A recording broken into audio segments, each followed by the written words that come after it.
Next thing we're going to work on is actually going to be our tool head. Now in this particular system, it's a 5-station tool head. They're all numbered 1, 2, 3, 4, and 5. Station 1 is going to be your sizing and decap or depriming station. It's probably the easiest die to set up. And I'm not using Dillon dies here, I'm actually using an RCBS die. But the process will be the same if you have Dillon. And basically what you're going to do is you're going to bring your handle all the way down so your plate's all the way up.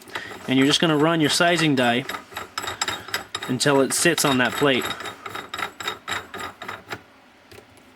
You're going to tighten that nut down. And that one's done. Now, station 2 is where your primers are loaded, and also you put powder in your cases. This one just takes a little bit more time. So if you got patience, it's not a big deal, but you have to get the flare on your shell just right, because if you get too much flare, you end up getting a case bulge, or worse, crushing the case. If you don't have enough flare on the shell, what happens is you end up stripping the copper off the round. Okay, once you get your powder die set down, you're going to take your powder funnel, you insert it like this, and it sits down there. Now, what you're going to do is you're going to take your powder dispenser and you're going to secure it on here. Now don't tighten this down because you're probably going to have to make an adjustment or two. Okay, now what I've done here is I went ahead and I went and sized this shell, and I put a new primer in it so that we can set up the powder. Now one thing you want to do is make sure you put these pins in, that way the head won't move on you. You don't want to ruin shells. Best way to do this is start off with it high. Okay, because if you got it way too low, you're going to end up destroying the case.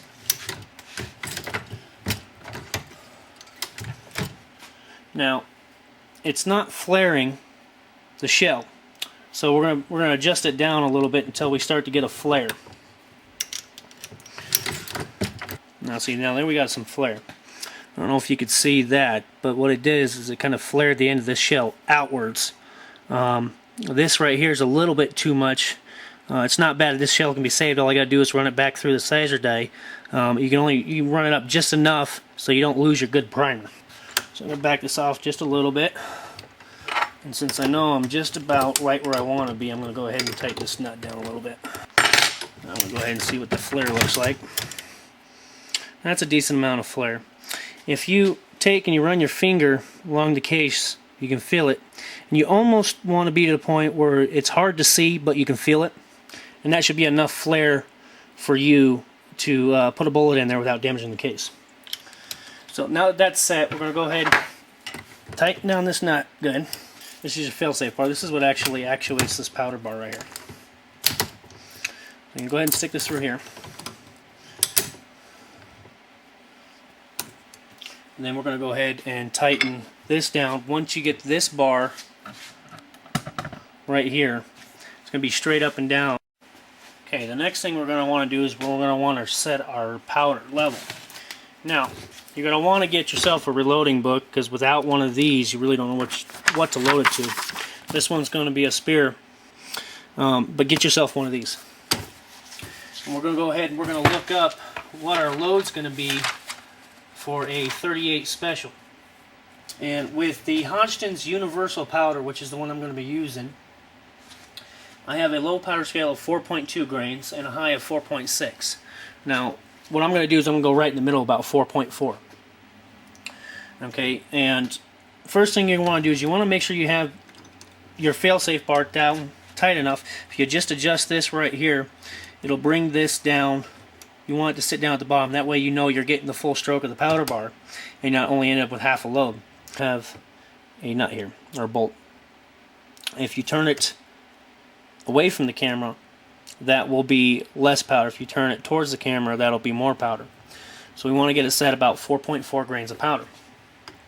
So now we have this, we're going to go ahead, we're going to take our shell that we had earlier, we're going to run it up, it's going to flare it, and it's going to dump a powder charge in it. And we take it and we weigh it. I got a digital scale right here that I'm going to weigh it on. Right now it's at 6.6. So we're going to lessen that by quite a bit. We'll go ahead and turn this down a little bit. Now, when you do this, you're going to want to run it 2 or 3 times to make sure that you're getting the accurate charge in the powder bar.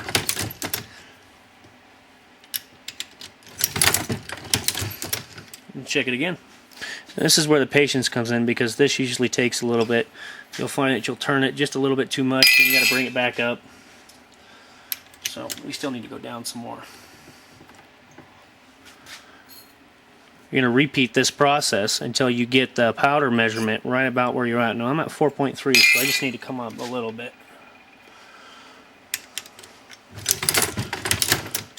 Now that you got that done, your powder assembly's done.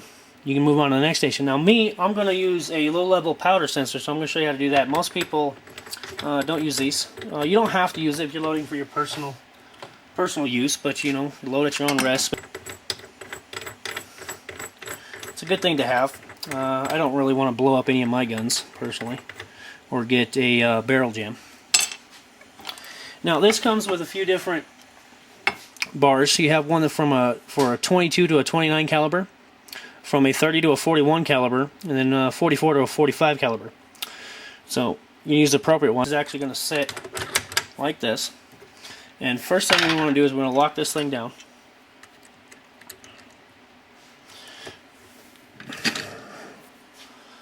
And the tool head actually has a hole for this, and you want to try to center it in there. Lock it down pretty good. I'll pull this pin out so I can tighten this down.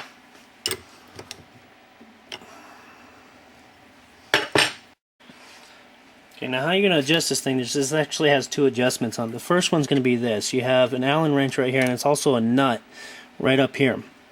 And when you run this up, it didn't even touch. Now the object is to take this and you want to push it up.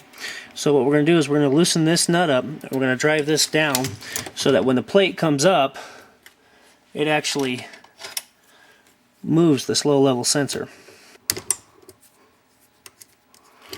Run that down. Okay, and this is how you're going to adjust that. I'm going to show you why. Okay, that bar that we're adjusting, what that does is it actually pushes this thing up.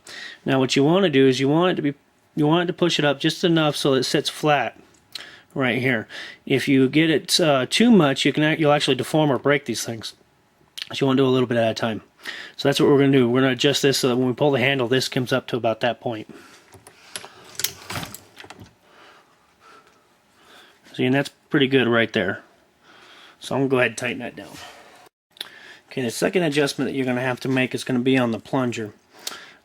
This bar's right about halfway down, so you got quite a bit of room to play with it. You take this and you set it in here. Now, the idea behind this is if you get too much or not enough powder in it, when you pull the handle down, it gives you an audible alarm saying, hey, you got too much or not enough powder in here. So the idea is you want this to fall right into this V-shaped crevice here. About the middle, that's about where you want it. So I got my shell in here. I got it full of powder, so I'm going to run it up. Now it's pretty much almost right where it needs to be. So I'm going to go ahead and I'm going to adjust it a little bit, bring it up to about the middle. Then I'm going to take the shell itself, empty the powder out, put it back in the powder station, and run it again. Now you can do this a couple times just to fine-tune it. And once you get it to the point when you run a shell and it's right in the center where you want it to be, like that, we're going to go ahead and we're going to pull the plunger out, and we're going to tighten this bolt down on top so it doesn't move. Okay, for the purposes of this, I went ahead and I removed the low-level sensor so that you guys can see what I'm doing here. Next stage is you're going to take your bullet seating die, and you're going to go ahead and put it in station 4. Now what you're going to want to do, go ahead and get yourself a shell with powder in it, is you want to run the shell up, and then you're going to run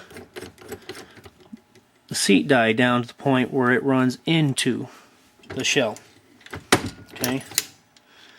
And what you're looking for is these things actually have a crimp line in them, and you do not want to hit the crimp line in your seating station. So you're going to run this down until you feel it stop on the shell. Once you get to that point right there, go ahead and back it off about a turn and a half. That way you don't hit that crimp. and tighten down the nut on the die so it doesn't wide, so it doesn't hit it. It doesn't move. And then you're going to use this to adjust the depth of your bullet. Now the bullets I'm using have a crimp line on them. If the bullets you got don't have a crimp line on them, in your reloading book in here, it's going to show you a COAL tested. That's case overall length.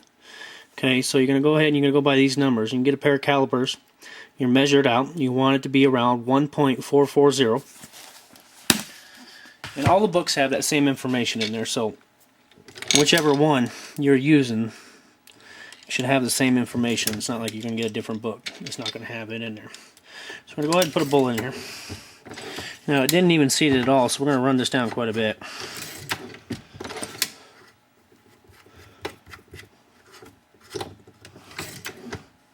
There we go. Okay, so we need to go down a little bit more. And we're just going to keep doing this until we get it sitting on that crimp line. Just a little bit. I want it more towards the top of the crimp line. I almost don't want to see it, but you want to be able to see it just a little bit. So I went ahead and set the bullet in there. You can still see the flare on it, but you just want to be able to see that crimp line just a little bit.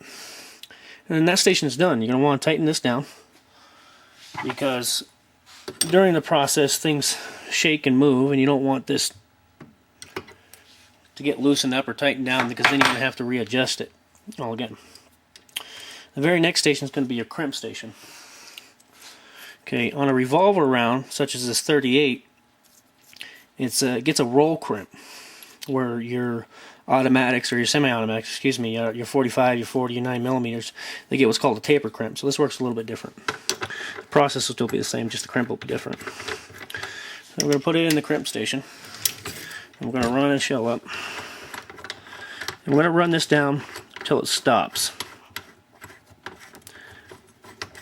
Now it's going to get a little bit tight on you. That's because the shell's actually in the case now. But once you get it to stop,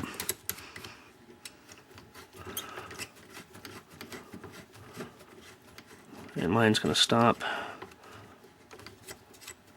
right there. You're going to want to pull it down just a little bit, and you're just going to run it down just a little bit because you want to get that crimp.